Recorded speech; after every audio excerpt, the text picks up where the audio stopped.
hello guys আজি নতুন এটা ভিডিওলৈ স্বাগতম জনাইছো ব্লগ ভিডিওলৈ এটা মই চাহ খাব কাৰণে গাখীৰ গৰম কৰিব লৈছো এয়া দেখিছে গাখীৰ কেনে গৰম কৰিছো সস পেনত আৰু এইটো মই এয়া দেখিছে পাকঘৰ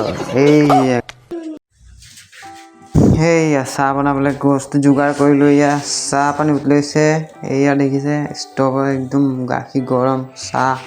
কাপ সব গুটাই লৈছো এইটো চাহত ইলাচি দিলে খাবলৈ ভাল হয় গুন্ধটো ভাল সেইকাৰণে চাহত দিব লাগে ইলাচি তাৰপিছত এনেকৈ উতলিব চাহ ঠাসা আছে চাহ হৈ যাব বিস্কুটটো কেনে পাইছো সা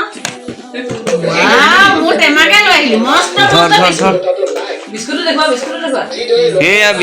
বিস্কুট এইকেইটা মানুহৰ কাৰণে বনাইছো এইকেইটা গ্ৰাহক আছে বহি এইটো মেইন গ্ৰাহক ও শুই আছে ৰে ৰাতি এটা কবই না কোন বেহুশ হৈ আছে ৰে ওই ছোৱালীজনী ক'ত আকা ডিমে কাপান নহয়